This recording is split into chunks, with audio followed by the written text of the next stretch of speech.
ভাগৱতৰ 2য় স্কন্ধৰ সৃষ্টি বৰ্ণনা এ ঋষি শৌনকৰ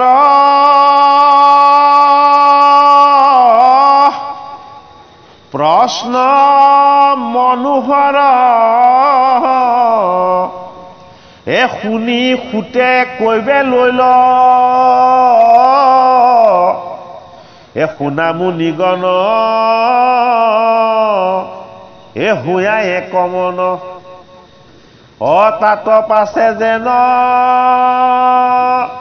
ভৈল মহাভাগৱত মহাধৰ্ম পৰীক্ষিত ক'লে শুকে এতিয়া সৃষ্টি বৰ্ণনা কথাখিনিকে সুত মুনিয়ে কৈছে কাক সহস্ৰ ঋষিক এতিয়া কি বুলি ক'ব যে পৰীক্ষিত নৃপতিক মোৰ গুৰু ভগৱান শুকে সৃষ্টিৰ বিষয়ে যিকেইটা কথা কৈছিলে এতিয়া মই তোমালোকক সেইকেইটা কথা কওঁ এ শুক দেৱতাৰ এ বাক্য সাৰোদ্ধাৰ এ শুনি ৰাজা পৰীক্ষিত এ কৃষ্ণৰ চৰণে একান্ত যতনে নিষ্কামে ধৰি লাচিত এতিয়া শুকক কি বুলি কৈছে দেৱতা বুলি কৈছে শুকনো কেনেকে দেৱতা হ'ল আৰে গুৰুজন পৰম দেৱ গুৰুজন আৰু কৃষ্ণৰ মাজত পাৰ্থক্য বিচাৰিব নালাগে গুৰু আৰু ঈশ্বৰ একেজনেই তেওঁলোকৰ কাইটোৰ কোনো অৰ্থ নাই কাৰণ তেওঁলোক নিৰ্গুণ এতিয়া শৌনকে ঋষিসকলক কৈছে যে শুক দেৱতাৰ কৃপাত পৰীক্ষিত নৃপতিৰ সাৰ কথাখিনি লাভ হ'ল যিখিনি কথা পৰীক্ষিতে ৰজা হৈ থাকোঁতে কিন্তু পোৱা নাছিলে এ ভাৰ্যা পুত্ৰ ধন এ শৰীৰ স্বজন অৰাজৱা দিয়া নোজত এ সবাৰো মনত এৰিয়া শুকত এ পুচিলা ঈশ্বৰ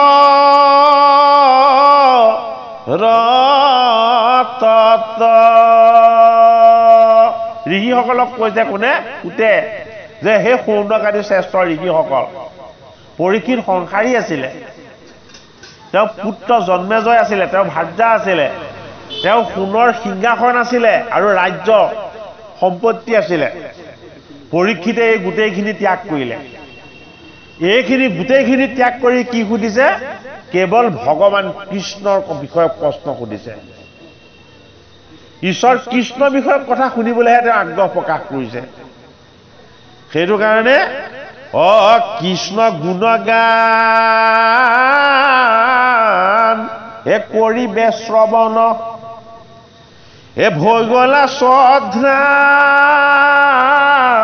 উদয় এ মৰণ সময় এ জানি মহাশয় এ ধৰ্ম অৰ্থ মচয় অৰ্থাৎ পৰীক্ষিতে গম পালে যে মোৰ সময়টো বৰ কম 7 দিনহে লাগিব গতিকে আমি যদি 7 দিন জীয়াই থাকিম বুলি ভাবো কি আমি খাবৰ কাৰণে এখন ৰুটিন বনাই লওঁ 7 দিনত কি 7টা খাই মৰিম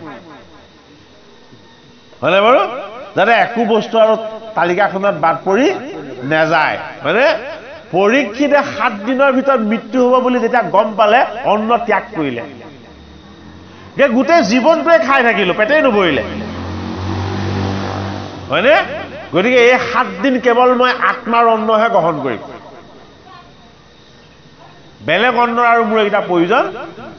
নাই সেইটো কাৰণে ভাগৱত শাস্ত্ৰত আমাক সৃষ্টি বৰ্ণনাৰ কথাখিনি কোৱাৰ আগত আমাক এইটো কথা জনাইছে যে আমি দেহৰ ৰক্ষাৰ কাৰণে বা বৃদ্ধিৰ কাৰণে আমি যদিও সদায় আহাৰ লৈ থাকো এই দেহটোক প্ৰতিপালন কৰা আত্মা ঈশ্বৰৰ কাৰণেও আমি অকণমান অন্ন গ্ৰহণ কৰিব লাগে মানে যদি আত্মাৰ অন্ন কি আত্মাৰ অন্ন হ'ল ভাগৱত আত্মাৰ অন্ন হ'ল গীতা আত্মাৰ অন্ন হ'ল গুৰুজনাই দিয়া কীৰ্তন দশম ঘোষা ৰত্নাৱলী ৰামায়ণ আদি এই অন্ন আমি ললেহে আমাৰ এই দেহটো শুদ্ধ হৈ বা ভালভাৱে বৰ্তি থাকিব এ সবে পৰিহৰি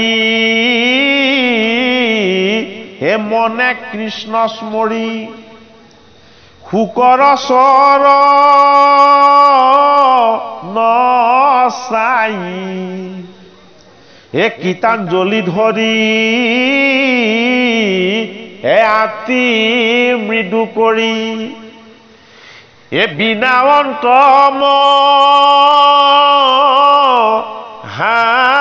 হাৰাই এ ধন্য মুনিবৰ হে তোমাৰ উত্তৰ এ সাক্ষাতে পালো প্ৰমাণ এ মূৰ মোহজাল এ তাকো ততকাল এ কৰিলে সবে নিৰ্জান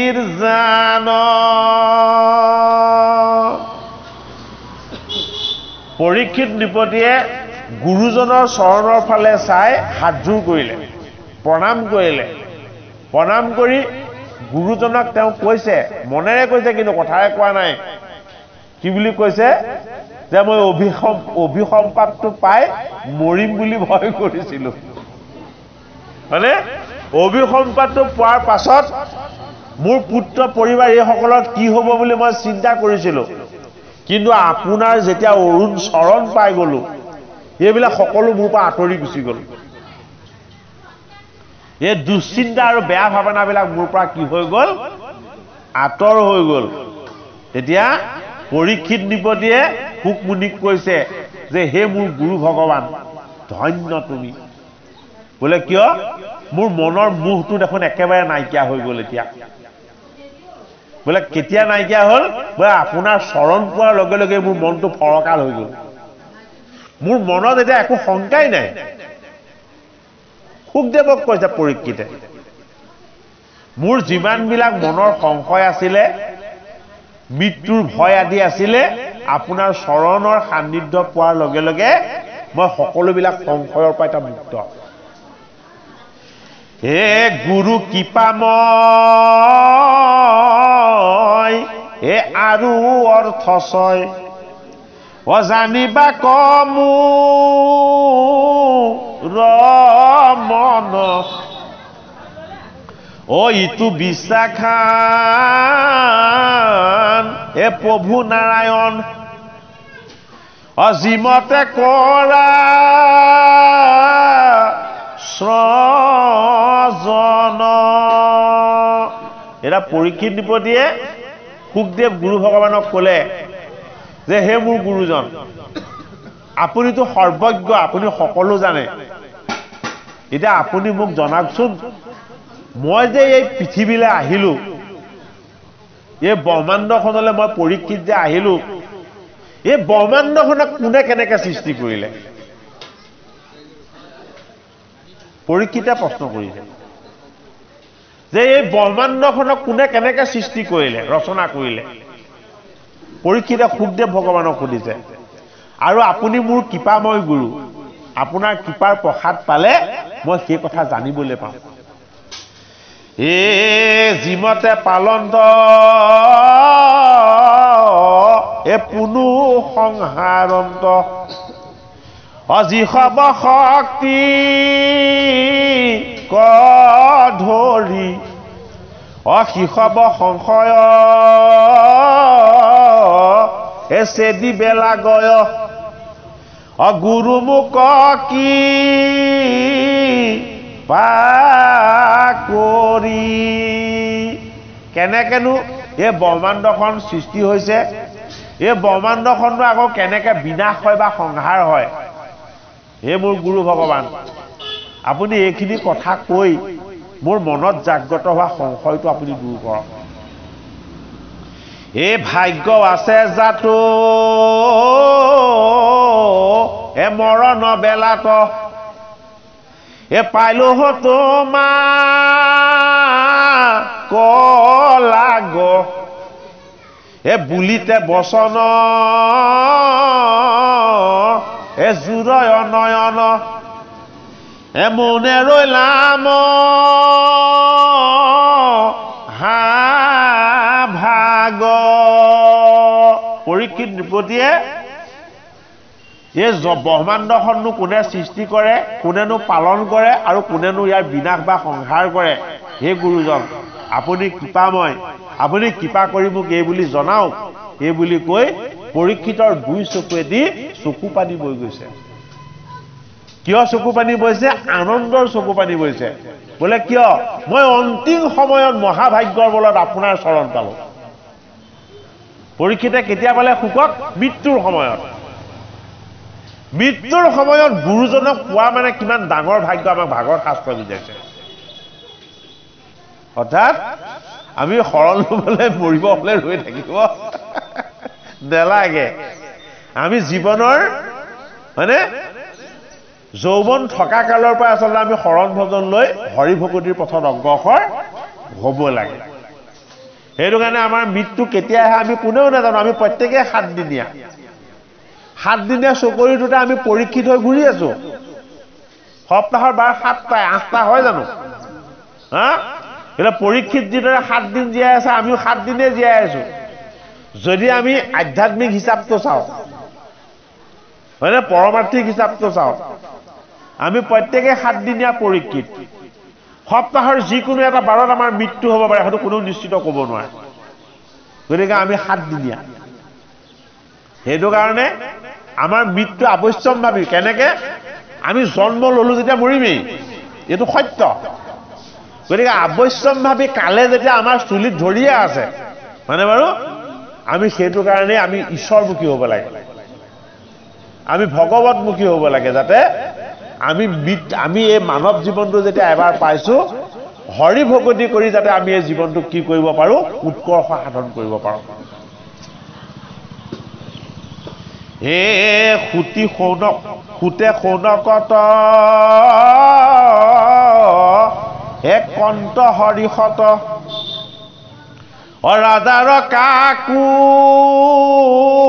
তি শুনি হে নমি কৃষ্ণ পাও হে হুয়া প্ৰেম ভাৱ হে কৈবেলৈ লাখো কমুনি হে নমো নমো কৃষ্ণ হে ভকতৰ ইষ্ট হে পৰম ঈশ্বৰ ৰাম হে সৃষ্টি স্থিতি অন্ত হে কৰন্ত ধৰন্ত হে যিটো ব্ৰহ্মায়া দি নাম অজীৱৰ হৃদিত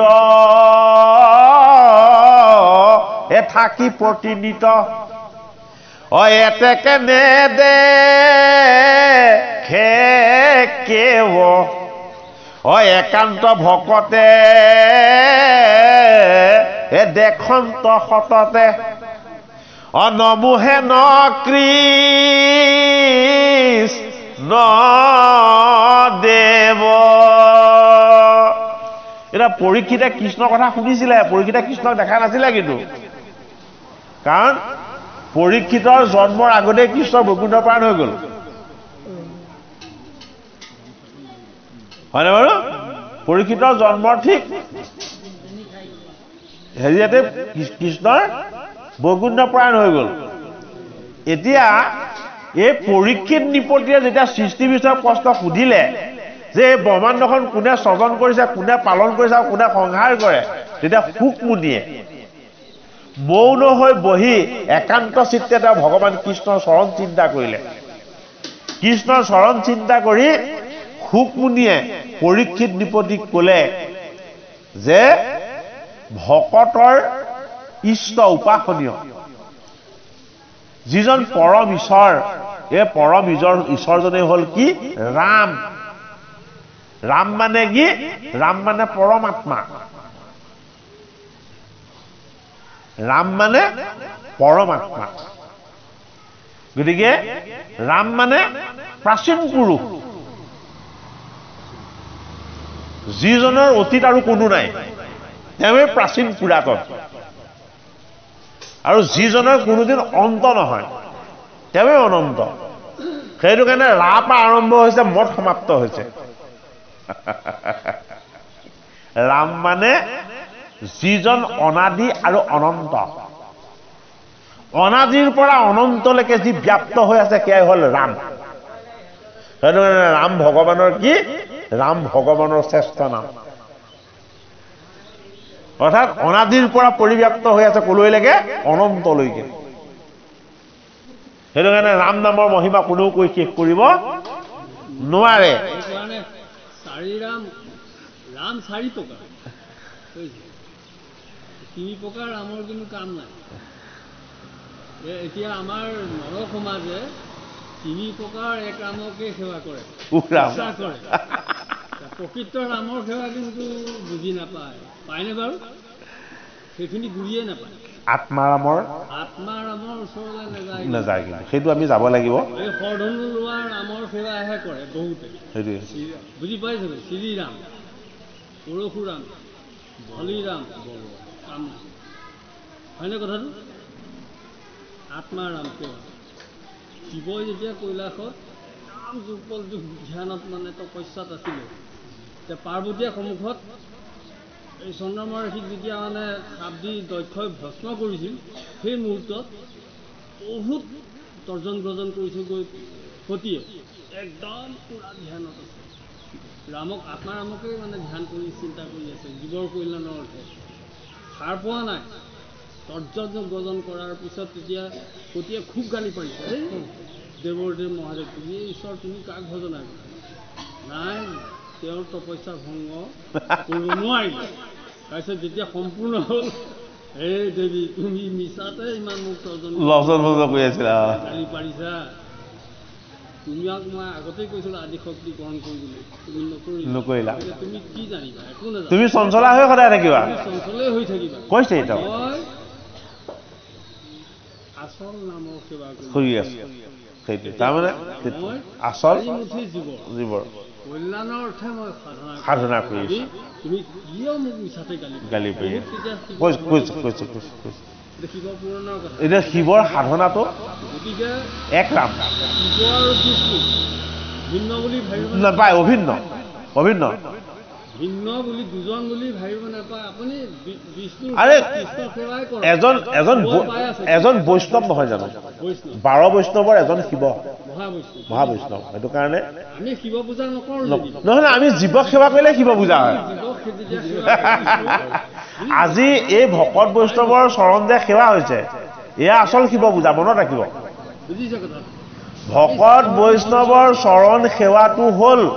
এয়া জীৱই শিৱ এই জীৱৰূপী মংগলময় শিৱৰ সেৱাটোহে কৃষ্ণই গ্ৰহণ কৰিব সেইটো কাৰণে জীৱকহে শিৱ হিচাপে চাবলৈ কৈছো আৰু আমাৰ উপাসনাটো কি হ'ব লাগে আমাৰ উপাসনাটো চৈতন্য বস্তু হ'ব লাগে জড় উপাসনা কেতিয়াও হ'ব নালাগে এতিয়া ভকত বৈষ্ণৱ কি ভকত বৈষ্ণৱক আত্মাৰামেৰে সৈতে চৈতন্য কৰি ৰাখিছে হয়নে আত্মাৰামেৰে সৈতে চৈতন্য হৈ থকা এই জীৱৰূপটোৱে হ'ল শিৱৰূপ এই জীৱৰূপী শিৱক চৈতন্য কৰি আছে কৃষ্ণ শক্তিয়ে হয়নে সেইটো কাৰণে জীৱ আৰু কৃষ্ণৰ মাজত আমি ভেদ দেখিব নাপায় ভাগৱতৰ একাদশত উদ্ধৱ মহন্তক সেইটোৱে ক'লে কি বুলি কয় যে এই জগতৰ মাজত যাতে মোক সদায় তুমি দেখা পোৱা ক'ত দেখা পাবলৈ কয় যে এই জীৱবিলাকৰ মাজত জীৱ আৰু মই অভিন্ন বুলি যেতিয়াই তুমি বুজিব পাৰিবা তেতিয়া তুমি মোহ মায়া আৰু ৰাগ সমস্তবিলাকৰ পৰা মুক্ত হৈ যাব পাৰিবা এইটো কাৰণে নাম অপৰাধটো দিছে যে নমো নমো কৃষ্ণ ভকতৰ ইষ্ট পৰম ঈশ্বৰ ৰাম সুকমুনিয়ে কৈছে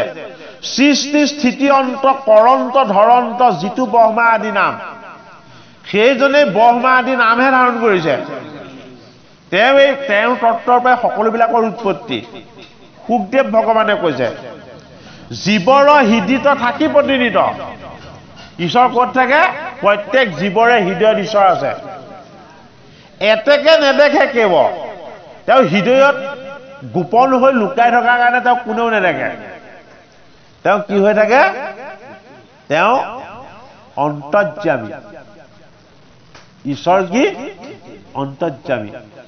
অন্তৰ্যামী মানে কি যিজনে অন্তৰখনক সদায় জানি থাকে যিজনে প্ৰত্যেকৰে অন্তৰখনৰ কথাখিনি সদায় জানি থাকে সেইজন হ'ল অন্তৰ্যামী অন্তৰ্যামী কোন অন্তৰ্যামী কেৱল দৈৱকী নন্দন কৃষ্ণ এই গুণটো ভগৱান কৃষ্ণই কাক দিয়ে যাৰ অন্তৰ শুদ্ধ যাৰ কায় বাক্য মন কৃষ্ণত অৰ্পিত হৈ গ'ল সেই সকলকো সেই গুণৰ ভাগ দিয়ে সেইটো কাৰণে কিছুমান সাধুসন্ত মহন্তও কি হৈ যায় অন্তৰ্যামী হৈ যায় বৈষ্ণৱসকল কেলে কৃষ্ণৰ পৰিচয় ভীষ্মই দিয়া নাই জানো ভীষ্মইনো কৃষ্ণক কেনেকৈ চিনি পালে এওঁ যে পৰম ব্ৰহ্ম কৃষ্ণৰ অন্তৰ্যামী গুণটো তেওঁ পালে অকণমান নহ'লে কৃষ্ণক চিনি পোৱাটো ইমান সহজ কথা নহয় হয়নে বাৰু ভীষ্ময়ো সৰসজ্জাত থাকি তেওঁ চৰণ চিন্তা কৰি কৰি শেষত গম পালে যে পাণ্ডৱসকলক এওঁ পৰিচয় নিদিয়ালৈকে মোৰ মৃত্যু কামনা কৰি লাভ নাই বৈষ্ণৱে বিষ্ণুৰ পৰিচয় দি গ'লেহে বৈষ্ণৱৰ মুখ্য লাভ হয় সেইটো কাৰণে ভাগৱতৰ প্ৰথম স্কন্ধত কি আছে ভীষ্মৰ মুখ্যন আছে কুন্তীৰ স্তৱ আছে এই কথাখিনি আমাক প্ৰথম স্কন্ধতে দি আহিছে এতিয়া হৰিৰ যি সৃষ্টিৰ ৰহস্যৰ কথা এই সৃষ্টিৰ ৰহস্যৰ কথাখিনি কৈছে যে জীৱৰ হৃদিত থাকি প্ৰতিনিত এতেকে নেদেখে কেৱল প্ৰত্যেক জীৱৰ হৃদয়তে ভগৱন্ত প্ৰভু বিৰাজমান হৈ আছে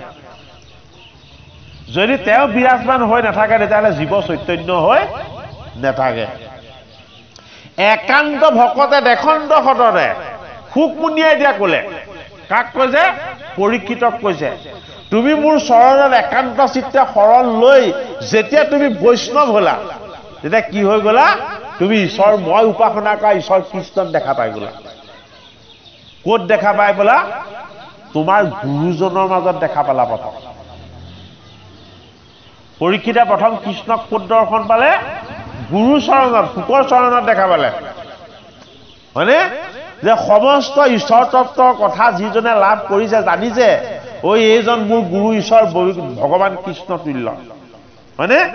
গতিকে এইজনৰ মই সংগ পালো যেতিয়া মই সকলো কথা জানিব পাৰিম সেইটো কাৰণে আটাইতকৈ ৰহস্য কথাখিনি কি সৃষ্টিৰ ৰহস্য সৃষ্টিৰ ৰহস্যটো কোনেও কেতিয়াও ভেদ কৰিব নোৱাৰে সেইটো কাৰণে সৃষ্টিৰ ৰহস্য ভাগৱতত কোনে কৈছে গুৰুৱে কৈছে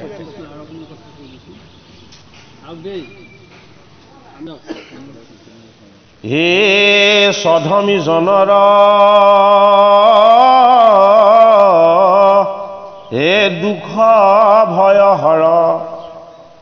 অধমী কবি নাসন্ত অজ্ঞানীৰ জ্ঞানক হে যিটো বিধায়ক হে নমোহে নভ গন্ত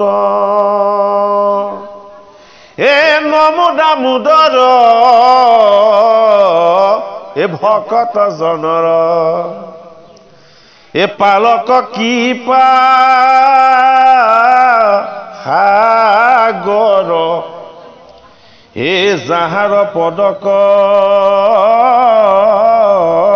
এ স্বপ্নটো নেদেখে এ ভকতি ৰহি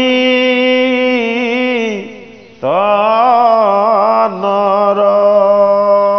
পৰীক্ষিত নৃপতিক গুৰু সুকে কৈছে যে হে নৃপতি হে ৰজা তুমি ভাগ্যৱান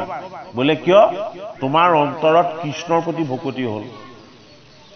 কৃষ্ণৰ প্ৰতি ভকতি হোৱাৰ কাৰণেহে তুমি সৃষ্টি বিষয়ক মোক প্ৰশ্ন সুধিছা এই জগত ব্ৰহ্মাণ্ড সৃষ্টি স্থিতি লয় এই তিনি কাৰ্য যিজনে কৰে সেইজনৰ মই তোমাক স্বৰূপটো বুজাই দিব পাৰিম যিটো তেওঁৰ স্বৰূপ মই তোমাক সেইটো জনাই দিব পাৰিম বুজাই দিব পাৰিম নহয় যে যিজনে তেওঁৰ ধৰ্ম পালন কৰে তেওঁৰ ধৰ্ম মানে কাৰ সৃষ্টিকৰ্তা যিজন মালিকৰ ধৰ্ম যিজনে পালন কৰে বোলে তেওঁৰ ধৰ্ম পালন কৰা জনক তেওঁ কি কৰে তেওঁ দুখবিলাক আঁতৰ কৰি দিয়ে ভয়বিলাক দূৰ কৰি দিয়ে কিন্তু যিজনে তেওঁ ভক্তি কৰা জনৰ ভয় আৰু দুখ হৰণ কৰে সেইজনে আকৌ কি কৰে যিসকল অধৰ্মী সেইসকলক কিন্তু বিনাশ কৰে পৰীক্ষিত নিবদিক কৈছে সেইটো কাৰণে তুমি অধৰ্ম কৰিছিলা সেইটো কাৰণে তেওঁৱে তোমাক অভিশাপ দিয়ালে পৰীক্ষিতক অভিশাপ দিয়া নাই জানো অভিশাপৰ কাৰণটো কি মৃগয়া কৰিবলৈ যোৱাটো নহয় জানো মৃগয়া কৰিবলৈ যোৱাৰ কাৰণে অভিসম্পাত পালে পৰীক্ষিতক সেইটোকে বুজাইছে আৰু তুমি গৃহ সংসাৰ ত্যাগ কৰি মায়ামোহ ত্যাগ কৰি এই ভকতিৰ পাৰস্বৰূপ গংগাৰ পাৰলৈ অহাৰ কাৰণে তুমি গুৰুৰ চৰণ পালা পৰীক্ষিতক বুজাই দিছে তুমি কৰা ভাল কৰ্মৰ ফলটো তুমি লগে লগে পাইছা বেয়া কৰ্মৰ ফলটো তুমি লগে লগে পাইছা গতিকে ধৰ্ম অধৰ্ম তোমাৰ কাৰ্যৰ ওপৰতে নিহিত হৈ আছে সেইটো কাৰণে যিজন জ্ঞানী সেই জ্ঞানীজনৰ জ্ঞানদাতা হ'ল গুৰু তেওঁই কোন যিজনে সৃষ্টি কৰিছে এই ব্ৰহ্মাণ্ডক সেইজন আৰু কি বুলি কৈছে সুখদেৱ ভগৱানে সমস্ত জনকে জ্ঞান দি থকা সেই মহান ঈশ্বৰজনক হে পৰীক্ষিত সেইজনে মোক কৃষ্ণদেৱ ভগৱান মই তেওঁই চৰণ সদায় চিন্তা কৰোঁ আৰু উপাসনা কৰোঁ বুলি সুখদেৱে কৈছে সেইজন মহান ভগৱন্তক মই কি কৰোঁ উপাসনা কৰোঁ নমো দামোদৰ ভকতজনৰ পালক কৃপা সাগৰ সেইজন দামোদৰ স্বৰূপ সমস্ত জনক উদৰত তেওঁ ধাৰণ কৰে গোটেই জীৱক কোনে উদৰত ধাৰণ কৰি আছে জগতৰ হৰিয়ে ভগৱন্তৰ এটা নাম হ'ল দামোদৰ হয়নে দাম মানে কি দাম মানে মাত বা কণ্ঠ হয়নে এই কণ্ঠ শক্তিটো কাৰ শক্তি প্ৰাণৰ শক্তি যিজনৰ শক্তিৰে আমি বাক্য ৰাখোঁ সেইজন ঈশ্বৰ হ'ল দামোদৰ তেওঁৰ প্ৰাণৰ শক্তিৰেহে আমি বাক্য ৰাখিব পাৰোঁ সেইজন আমি ঈশ্বৰক কি কৰিছোঁ বুলি কৈছোঁ যে ভকতজনৰ কাৰণে তেওঁ কৃপাময়ে নহয় বোলে কি কৃপা সাগৰ তেওঁ কৃপাটো সাগৰ সদৃশ সীমাহীন হে পৰীক্ষিত কোনে কৈছে সুখদেৱে কৈছে তেওঁ কৃপাৰ সীমা নাই সাগৰ সদৃশ যাহাৰ পদক স্বপ্নটো নেদেখে তুমিতো কৃষ্ণ বিষয়ক প্ৰশ্ন সুধি এটা কৃষ্ণক তুমি মই কৈ থাকোঁতে দেখা পাই আছা সুখদেৱে যেতিয়া পাণ্ডৱৰ নাতি পৰীক্ষিতক কৃষ্ণ বিষয়ক কথাখিনি কৈ আছে পৰীক্ষিত নিবদিয়ে শুনিও আছে কৃষ্ণক দেখিও আছে কিয় দেখি আছে গুৰুৰ কৃপাত দেখি আছে গুৰুজনে কৃষ্ণ দৰ্শন কৰাই দিব পাৰে সেইটোৱে গুৰুৰ কৃপা আৰু সেইটো কাৰণে কি বুলি কৈছে কৃপাৰ সাগৰ তেওঁ যে যাক অধৰ্মীজনে পাপীজনে কোনোদিন তেওঁৰ নামটোও মনলৈ আনিব নোৱাৰে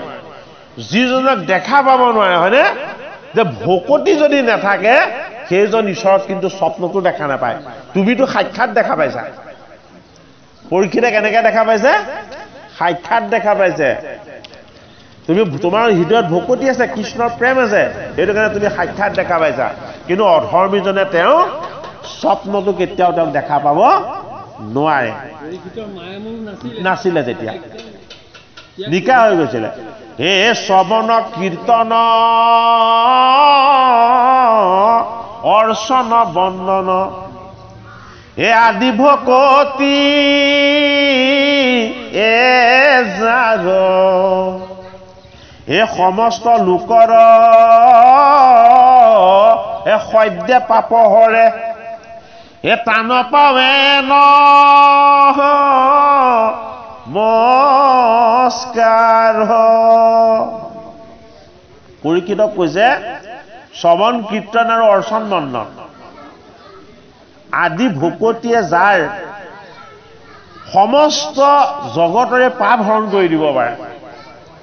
সেইজন ভগৱন্তৰ চৰণত মই বাৰম্বাৰ প্ৰণাম জনাইছো হে পৰীক্ষিত নিপতিও তুমিও সেইজন কৃষ্ণদেৱ সেৱা উপাসনা কৰা খুকে নিজেও কৃষ্ণকে চিন্তা কৰিছে আৰু শিষ্য পৰীক্ষিতকো সেই কৃষ্ণকে চিন্তা কৰিবৰ কাৰণে উপদেশ দিছে এটা চাৰিবিধ ভকতিৰ কথা ক'লে ভকতিটো নৱবিধ হয়নে নৱবিধৰ ভিতৰত চাৰিবিধ কৈছে শ্ৰৱণ কীৰ্তন অৰ্চন বন্দন মুখ্য হ'ল শ্ৰৱণ কীৰ্তন কিন্তু শ্ৰৱণ কীৰ্তনটো কৰিবৰ কাৰণে দুবিধ ভকতি আমাক হৃদয়ত লাগিব এই হৃদয়ত লগা ভকতি দুবিধ কি অৰ্চন আৰু বন্দন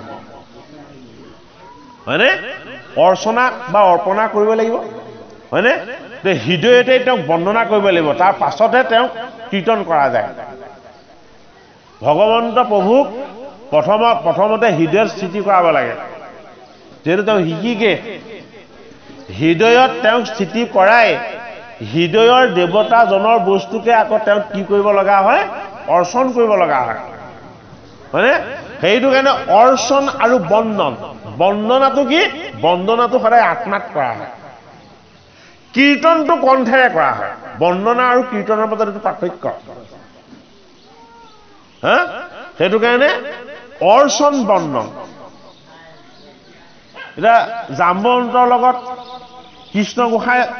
28 দিন যুদ্ধ লগা নাই জানো কি জগৰ লগাইছিল জাম্বৱন্ত জাম্বৱন্ত যদি কৃষ্ণৰ দুখ নলগায় ইমান যুদ্ধ লাগিব জানো হা অকল মণিটো এটা তত্ত্বহে ভগৱান কৃষ্ণ গোসাঁই 28 দিন গুহাৰ ভিতৰত এইজন ভকতৰ লগত তেওঁ কিয় যুদ্ধ কৰিলে হয়নে আৰে ভকতৰো দুখ লাগা বোলে কি তুমি তেতা যুগতে নাম পালা কাকো এটাও নিদিলা নিজে জপ কৰি থাকিলা তেতা যুগৰ পৰা দাপৰ যুগলৈকে বন্দনা কৰি আছে ক'ত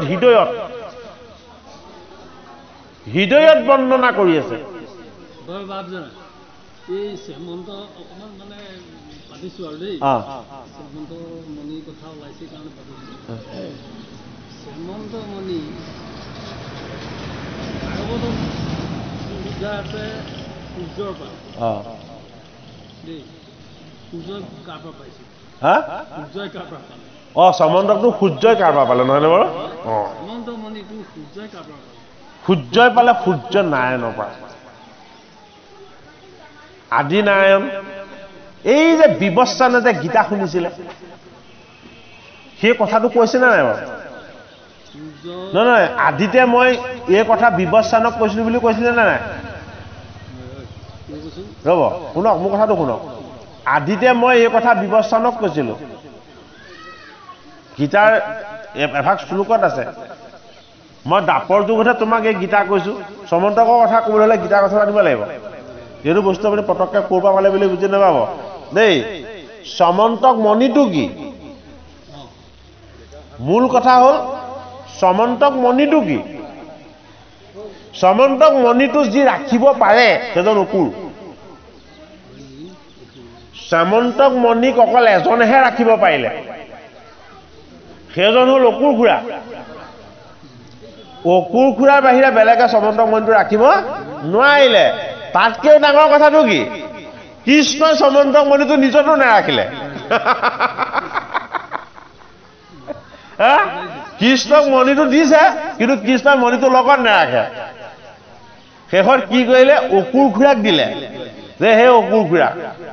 এই মণিটো তুমিয়ে ৰাখি থোৱা হয়নে বাৰু এতিয়া অকুৰ খুৰাক দিয়াৰ তত্ত্বটো এইটোৱেই অকুৰে যেতিয়া কৃষ্ণক মথুৰালৈ নিবলৈ দ্বাৰকাৰ পৰা ৰথত উঠাই আনিছিলে হয়নে তেতিয়া অকুৰে কৃষ্ণক প্ৰথম ক'ত দেখিছিলে ভাগৱতৰ দশম স্কন্ধত এইখিনি কথা আছে কথাখিনি বৰ দীঘলীয়া হয় দেই তাৰমানে এই কথাটো পটককৈ টু দি পইণ্ট উত্তৰটো দি দিব নোৱাৰি মানে কাৰণ এইবোৰ আধ্যাত্মিক কথাটো ইয়াৰ এটা লিংক বনাইহে ক'ব পৰা যায় কথাখিনি যে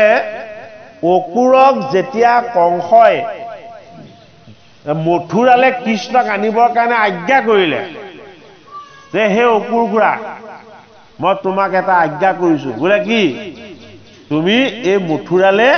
গোকুলৰ পৰা কৃষ্ণক আনিবগে লাগে তেতিয়া অকুৰে ক'লে হ'ব হ'ব ৰাজা কংস তোমাৰ আজ্ঞা মই পালন কৰিম এই বুলি কোৱাৰ পাছতে অকুৰ কি হৈ গ'ল শুনক কৃষ্ণক আনিবলৈ যাব লাগিব বুলি যেতিয়া শুনিলে অকুৰে লগে লগে তেওঁ কৃষ্ণ ভাৱনাপন্ন হৈ গ'ল যে হে গোসাঁই তোমাক কাইলৈ ৰাতিপুৱাই গৈ মই তোমাৰ চৰণ দেখা পাম তোমাক দেখাই নহয় যি যোগীয়ে ঋষিয়ে মুনিয়ে সাধু সন্তই হয়নে যিসকলে তোমাক দেখা পাবলৈ ইচ্ছা কৰি থাকে তোমাক কিন্তু নেদেখে হয়নে তোমাৰ লগত থকা সেই সাধু সন্ত মহন্ত মই ভকত বৈষ্ণৱক দেখা পাম হয়নে আৰু কি ভাবিছে শুনক তোমাৰ চৰণৰ মই আশীৰ্বাদৰ ভাগ পাম তুমি মোক খুৰা বুলি সাৱটি ধৰিবা তুমি মোক খুৰা বুলি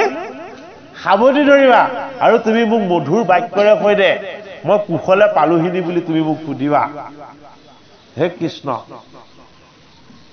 তোমাক দেখা পাম বুলি মনত যে কিমান হাবিয়াস কৰি আছিলো এই বুলি মনত ভাবি থাকোতে থাকোতে অকুৰে সন্মুখত কৃষ্ণকে দেখা পাই গ'ল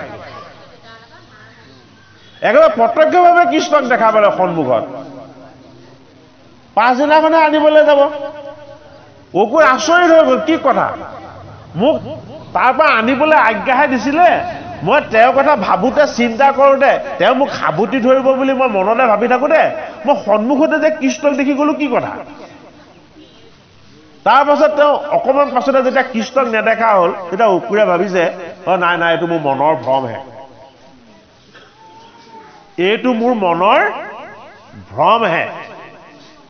মই কৃষ্ণক আনিবলৈ যোৱাৰ আনন্দত ইমান উদ্বাউল হৈ পৰিছো যে মই সন্মুখতে কৃষ্ণক দেখাই পাই গলো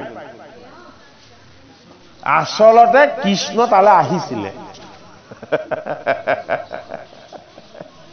চমন্তক মণি দেই বোলো শুনক কথাখিনি শুনি থাকক তাৰপাছত ক'ব লাগিলে যেতিয়া অকুৰে আনিবলৈ গ'ল অকুৰৰ ৰথত উঠি যেতিয়া কৃষ্ণ আৰু ৰাম দুইজন আহিলে অকুৰে ভাবিলে যে মইতো তেওঁক ৰথত উঠাই অনাৰ আগততো মই স্নান নকৰিলো এতিয়া যমুনা যেতিয়া মই পাৰ হ'ম এই যমুনাতেই মই এবাৰ স্নান কৰি লওঁ অকুৰে ৰামকৃষ্ণক সেৱা কৰি ক'লে যে হে গোসাঁই মই এই যমুনাতে স্নান কৰোঁ আপোনাৰ সব ৰথতে বহক অকণমান অকুৰে আৰু ভগৱানৰ নাম লৈ কাৰণ তেওঁলোকৰ স্নান মন্ত্ৰ আছে স্নান মন্ত্ৰ স্মৰণ কৰি যেতিয়া যমুনাত যেতিয়া তেওঁ ডুব মাৰি দিলে তেতিয়া দেখিছে ৰথখন আৰু কৃষ্ণ বলৰাম দুইজন যমুনা নদীতে আছে তেওঁ হতভম্ব হৈ গ'ল আৰে মই পাৰত থৈ আহিছো আৰু এওঁলোক দুইজনক আকৌ জলত দেখিলো কি কথা আকৌ ওপৰলৈ উঠি তেওঁ পাৰত চালেগে তাতো আছে আকৌ নামি আহিলে নামি আহি পেলাই দেখিছে তেওঁ জলতো আছে যে কৃষ্ণক সুধিছে হে গোসাঁই মই তোমাৰ মায়া একো বুজিবই পৰা নাই বোলে কি জল স্নান কৰোঁতে তাত তোমাক দেখিলো আৰু ইয়াতো পাৰত উঠি তোমাকে দেখিছো কি কথা কৃষ্ণ হাঁহি হাঁহি কৈছে মই একো ক'ব নোৱাৰিম তুমি কি দেখিছা সমন্তক মণি বিষ্ণুৰ মায়াৰ মহাশক্তি এই বিষ্ণুৰ মায়াটো ভগৱান বিষ্ণুৱে কেৱল পৰম ভকতজনকহে দেখা দিয়ে পৰম ভকতৰ বাহিৰে বিষ্ণুৰ মায়া কেতিয়াও বেলেগে চাব নোৱাৰে এই ৰথত বহি থকা কৃষ্ণক জলত ৰথেৰে সৈতে দেখা পোৱাটো এইটোৱে হ'ল বিষ্ণুৰ মায়া শক্তি বিষ্ণুৰ মায়া শক্তিৰ বাহিৰে এইটো বেলেগ নহয় সেইটোৱে নহয় অকুৰে স্মৰণ কৰাৰ লগে লগে মথুৰাটো দেখা পাইছিলে কৃষ্ণ হয়নে বাৰু তত্ত্বটো এইটোৱেই কৃষ্ণক য'তে ত'তে দেখিলে নহ'ব য'তে ত'তে কৃষ্ণক দেখাটো হ'ল বিষ্ণু মায়া সকলোতে কৃষ্ণক দেখা পোৱাটো বিষ্ণু মায়াৰ পৰা মুক্ত সকলোতে কৃষ্ণক দেখা পোৱাটো সকলোতে কৃষ্ণক কোনে দেখে দেৱঋষি নাৰদে দেখে যেতিয়া গোকুললৈ গৈছিলে তেতিয়া গোটেই সোপাতে কৃষ্ণক দেখা নাছিলে জানো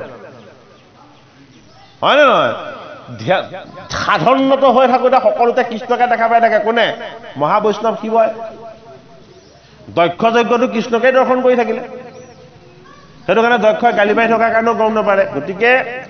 বিষ্ণুৰ মায়া শক্তিটোৰ বাহ্যিক প্ৰকাশটোৱে হ'ল সমন্তক মণি বিষ্ণুৰ মায়াই কেৱল ভকতকে স্পৰ্শ নকৰে ভকতৰ বাহিৰে বৈষ্ণৱকো বিষ্ণুৰ মায়াই স্পৰ্শ কৰে সেইটো কাৰণে জাম্বন্তক বিষ্ণু মায়াই স্পৰ্শ নকৰিলে প্ৰমাণ যিটো স্মন্তক মণিৰ কাৰণে সত্তাজিতে অহংকাৰ কৰিলে শতধনু বধ হ'ল পখেনৰ বধ হ'ল হয়নে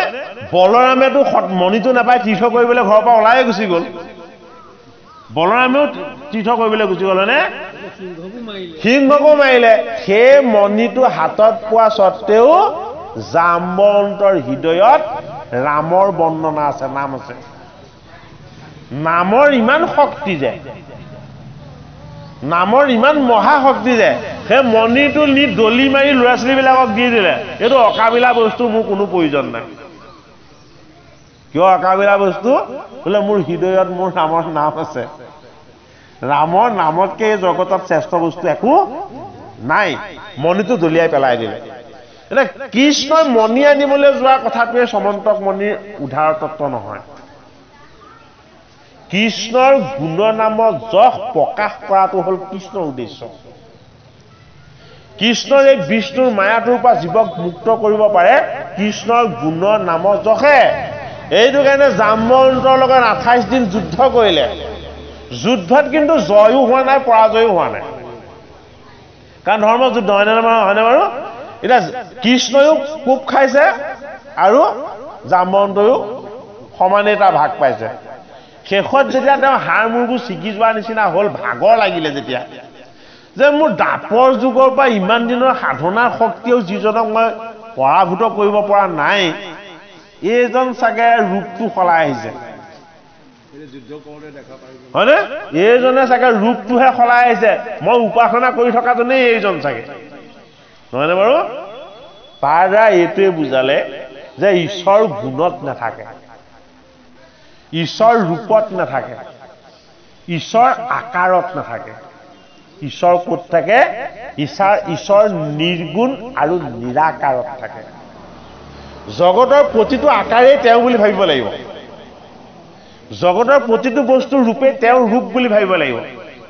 প্ৰতিটো বস্তুৰ আনন্দই তেওঁৰ আনন্দ বুলি ল'ব জানিব লাগিব সেইটো কাৰণে ভকতৰ সংখ্যা যুগ 4টা সলনি হৈ গ'ল 6জনতকে কিন্তু নাবাঢ়িলে ভকত 6জনেই হয়নে বাৰু বৈষ্ণৱৰ সংখ্যা 12জনে 13জন কিন্তু বৈষ্ণৱ তেওঁ ৰচনা নকৰিলে হয়নে নহয় যে 6জন ভকত 12জন বৈষ্ণৱ হয়নে মুঠ সংখ্যাটো 18 হয়নে বাৰু এতিয়া যুদ্ধখন কিমান দিনৰ আছিলে 28 দিনৰ হয়নে 18 লগত 10 যোগ কৰিলে কিমান হয় 28 হয়নে 10 ইন্দ্ৰিয়ৰ লগত এই 18টা তত্ত্ব এক কৰি এই 28 দিনৰ যুদ্ধটো হয়নে কাৰ লগত হৈ আছে ইফালে ভকত সিফালে ভগৱান তত্ত্বত চাবলৈ গ'লে হয় কিন্তু এই সূৰ্যই পালে সূৰ্যই পোৱাৰ পিছত যে 4বাৰ যুদ্ধ হ'ল 4খন যুদ্ধ হ'ল এতিয়া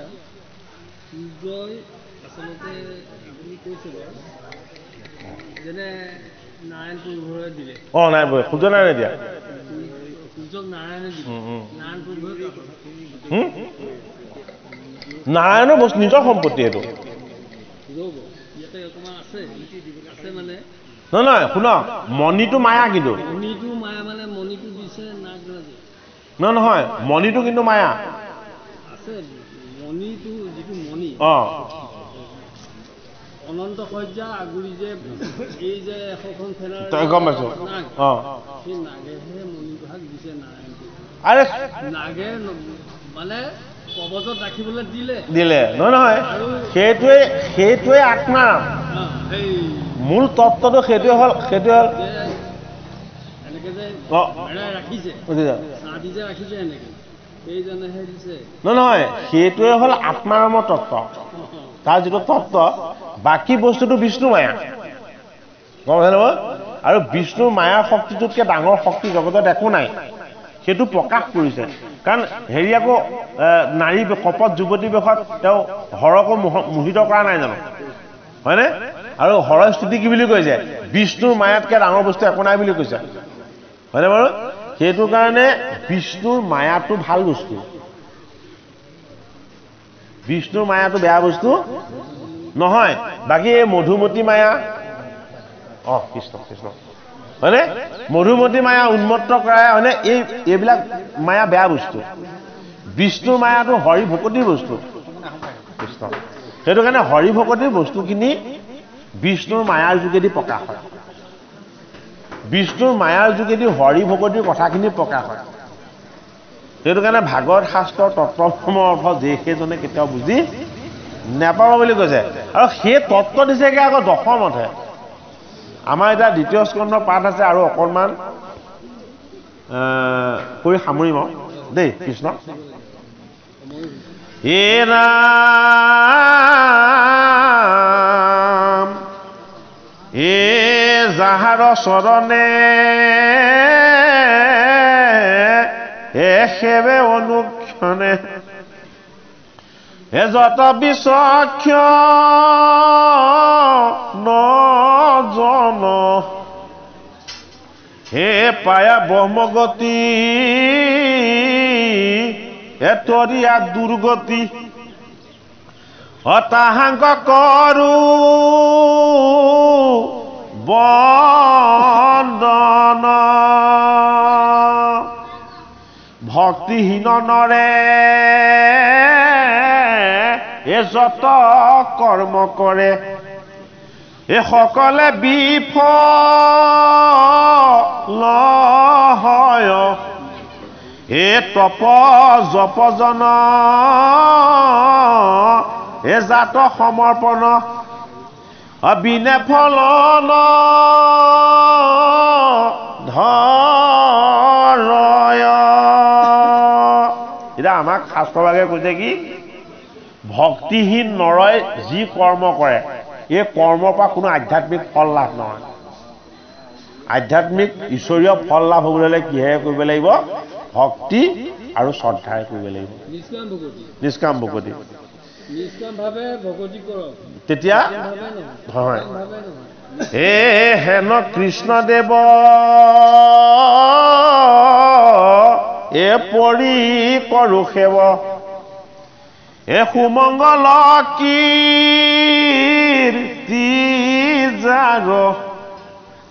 হে পূজায় আদি যত হে ভক্তিৰ মধ্যত হে শ্ৰৱণ কীৰ্তন সাৰ কি বুলি কৈছে যে সেইজন কৃষ্ণদেৱৰ চৰণত পৰি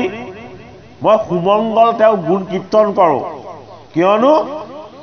যে হে পাণ্ডৱন আদি পৰীক্ষিত ভকতিৰ মাজত ভগৱান কৃষ্ণৰ গুঞ্জক শ্ৰৱণ কীৰ্তনেই হ'ল সাৰ বস্তু এই কথা শ্ৰৱণত এই কথা শ্ৰৱণৰ এ নাম কীৰ্তনৰ সমান নাহি কে আন এ ভক্তিহে পৰম এ শুদ্ধ নিৰূপম এ প্ৰকৃতি দেখাও প্ৰমাণ যে ভগৱানৰ গুণ কীৰ্তন শ্ৰৱণ কীৰ্তনৰ সমান একো ধৰ্ম নাই যে ভক্তিয়েই হ'ল পৰম শুদ্ধ স্বৰূপ কি স্বৰূপ তেওঁৰ নাম গুণ শ্ৰৱণ কীৰ্তন হে কিৰাত কছাৰী হে খাচী গাৰু মিৰি হে যবন কংক গোৱাল হে অসম মুলুক হে ধুবা যে তুৰুক এ কুবাস মেলছ চন্দাল এ আনু পাপী নৰ এ কৃষ্ণ সেৱকৰ সংগত পবিত্ৰ হয় এ ভকতি লোভিয়া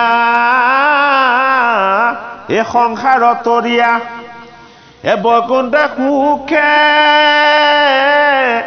চলয় এ হেন অদ্ভুত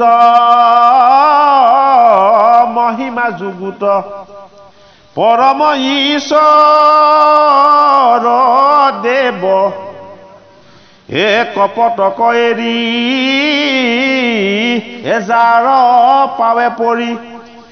এ বমাহৰে ৰে সেৱ পৰীক্ষিতী ক'লে যে এই ব্ৰহ্মাণ্ডখনক এই জগতখনক যি সৃষ্টি কৰে যি পালন কৰে আৰু যি সংহাৰ কৰে সেইজনেই একমাত্ৰ দেৱ সেইজনে দৈৱকী নন্দন কৃষ্ণ গোসাঁই হয়নে বোলে সেইজনক কি সেইজনক শ্ৰেষ্ঠ বুলি জানি অন্তৰৰ কপট ভাৱ ত্যাগ কৰি সৃষ্টিকৰ্তা ব্ৰহ্মা সংহাৰকাৰী হৰ এই সকলেও কি কৰে সেইজন দেৱক উপাসনা কৰে পৰীক্ষিত নৃপতিক এই কথা সুখদেৱে জনাই যায় গতিকে এইজনেই হ'ল সকলো সৃষ্টিৰ উৎস জগত সৃষ্টিৰ মূল উৎস বা মূল ৰহস্য কি এইজন ভগৱন্ত প্ৰভু এ লক্ষ্মীৰ নায়ক এ যজ্ঞৰ পালক যিটো পৃথিৱীৰ পতি এ যাদৱ গণৰ এ ভক্ত পাণ্ডৱৰ এ পালক পৰ মগতি লক্ষ্মী নায়ক অৰ্থাৎ লক্ষ্মী স্বামী যজ্ঞৰ পালক যজ্ঞ মানে সৎকৰ্ম যজ্ঞ এটা নিৰ্দিষ্ট পদ্ধতিৰে সৈতে কৰা হয় নহয় জানো সৎকৰ্মবিলাকৰ কিছুমান নিয়ম বিধি আছে গতিকে সৎকৰ্মবিলাকক যজ্ঞস্বৰূপ বুলি আচলতে কোৱা হয় যিটো পৃথিৱীৰ পতি অৰ্থাৎ এই পৃথিৱীখনৰ স্বামী কোন এই পৃথিৱীখনৰ স্বামী হ'ল পৃথিৱীৰ নাম হ'ল ভূমি এই ভূমিক কিহে ধাৰণ কৰিছে এই ভূমিক ধাৰণ কৰিছে ভূধৰে সেইটো কাৰণে ভূমিৰ স্বামী কোন ভূমিৰ স্বামী হ'ল ভূধৰ এই ভূমিক ধাৰণ কৰোঁতা হয়নে বাৰু কেনেকৈ ধাৰণ কৰিছে যে মই তোমাক ধৰ্ম হৈ ধাৰণ কৰিম বোলে প্ৰতিটো বস্তুক মই মোৰ ফালেকে টানি থাকিম তেনেহ'লে পৃথিৱীৰ মধ্যাকৰ্ষণ শক্তিটো ঈশ্বৰ নিজে হা ধাৰণ কৰি থকা শক্তি মধ্যাকৰ্ষণ হে ৰাম হেন ভগৱন্ত হে মহিমায় অনন্ত এ ভকতে কৰে বৰ্ণন এ হেন কৃষ্ণ নাথ এ নমো দমাই মাত এ হুয়ুক মুত পন্ন পঞ্চভূতে নানা এ শৰীৰ স্ৰজিয়া এ প্ৰৱেশিতাত লীলায় এ কৰন্ত শোভন এ যিটো নাৰায়ণ এ প্ৰণাম তাংক সদায় পৰীক্ষিত নৃপতিক ক'লে যে পঞ্চভূত জগতৰ হৰি নিজেই হৈছে ভূত মানে কি ভূত মানে আচলতে জড় ভূত মানে জড় সেইটো কাৰণে জড়ত কি হৈ থাকে জড়টো সদায় বান্ধ খাই থাকে জড় বস্তুটো কোনোদিন খোল নাখায় এই জড়টোক বান্ধি থোৱা বস্তুটো হ'ল কি এটা ভূত ইটো প্ৰেত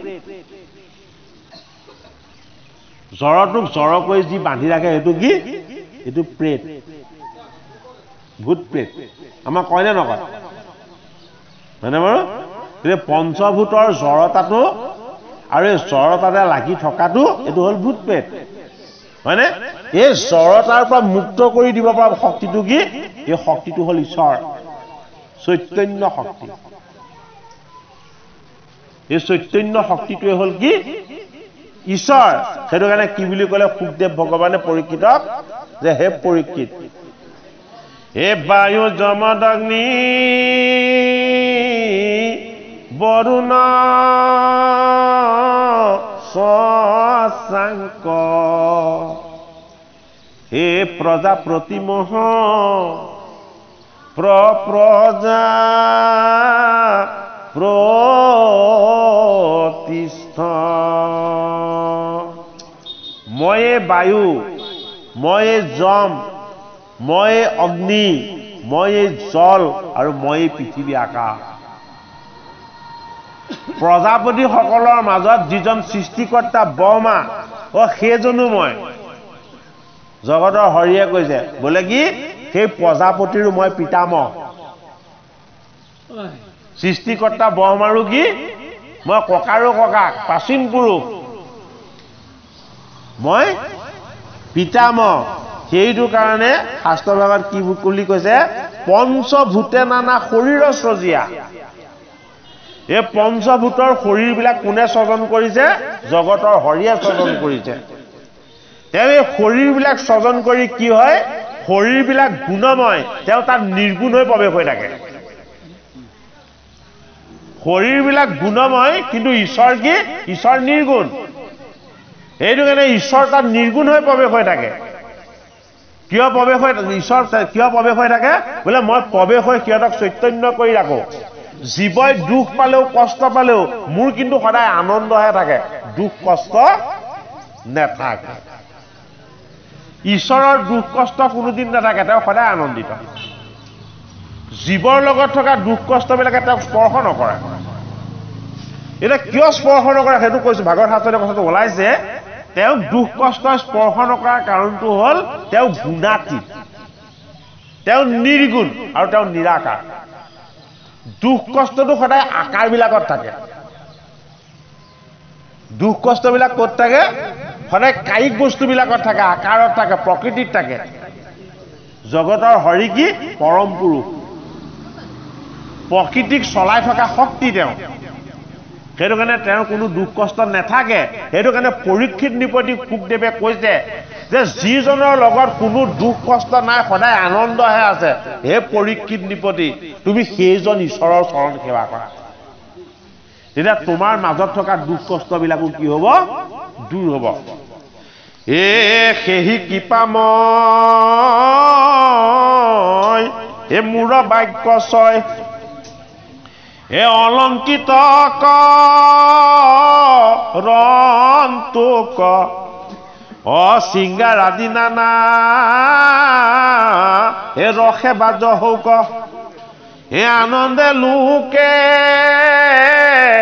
শুনক হে যাৰ মুখ পদ্ম হে মকৰন্দ মধু এ হৰি কথাৰ সময় এ ভকত ভ্ৰমৰে হে পৰম সাদৰে হে আনন্দে নিতে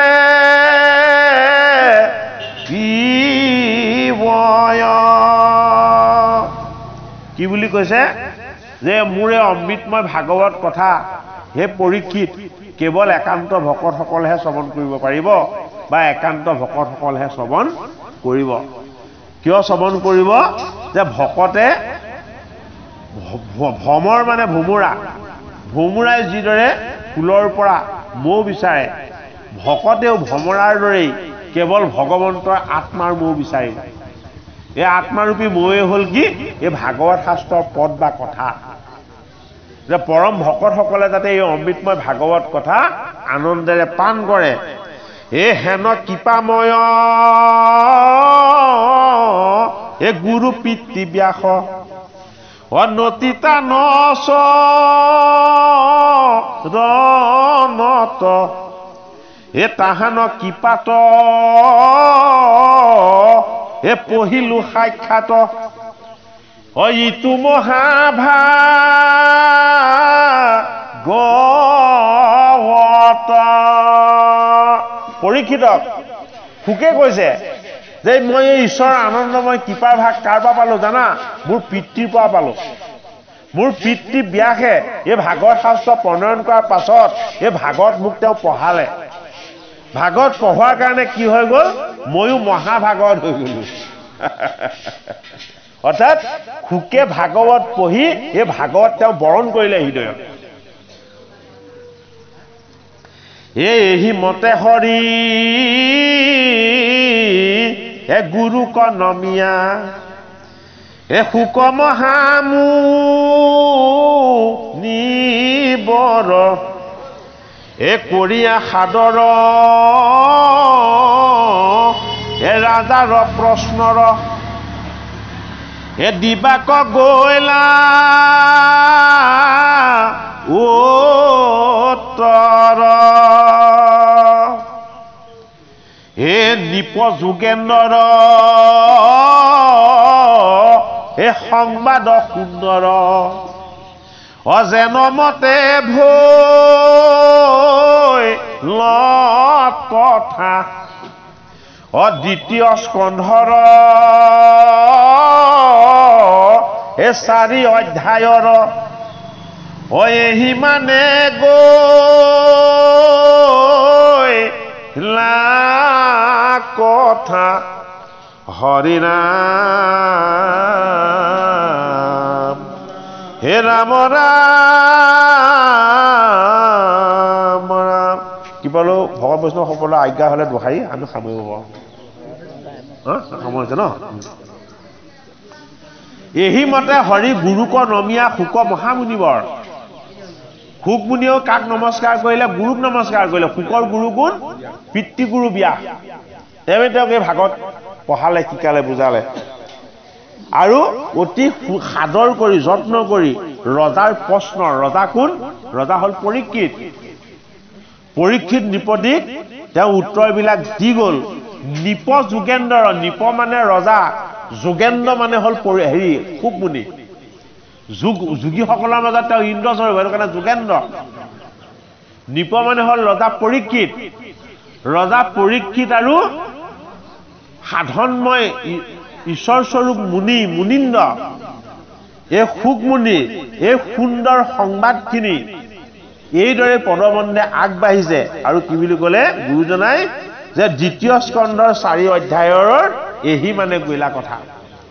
ভাগৱতৰ মূল সংস্কৃতৰ 4টা অধ্যায়ৰ কথা এইদৰে আগবাঢ়িছে বুলি আমাক জগতগুৰু শ্ৰীমন্ত শংকৰদেৱ গুৰুজনাই জনাইছে ভাগৱতৰ প্ৰথম স্কন্ধ আৰু দ্বিতীয় স্কন্ধৰ মত কোনে কৰিছে শ্ৰীমন্ত শংকৰদেৱ গুৰুজনাই কৰিছে সেইবাবে আপোনাৰ খবৰ আজ্ঞা লৈ আমি অনুষ্ঠান ভাগৰ সামৰণি ফালে যাব বিচাৰিছো নিপ যোগেন্দ্ৰ সংবাদ সুন্দৰ যেন মত ভৈ তথা দ্বিতীয় স্কন্ধৰ 4 অধ্যায়ৰ এহি মানে গৈ কথা হৰি নাম হে ৰাম ৰাম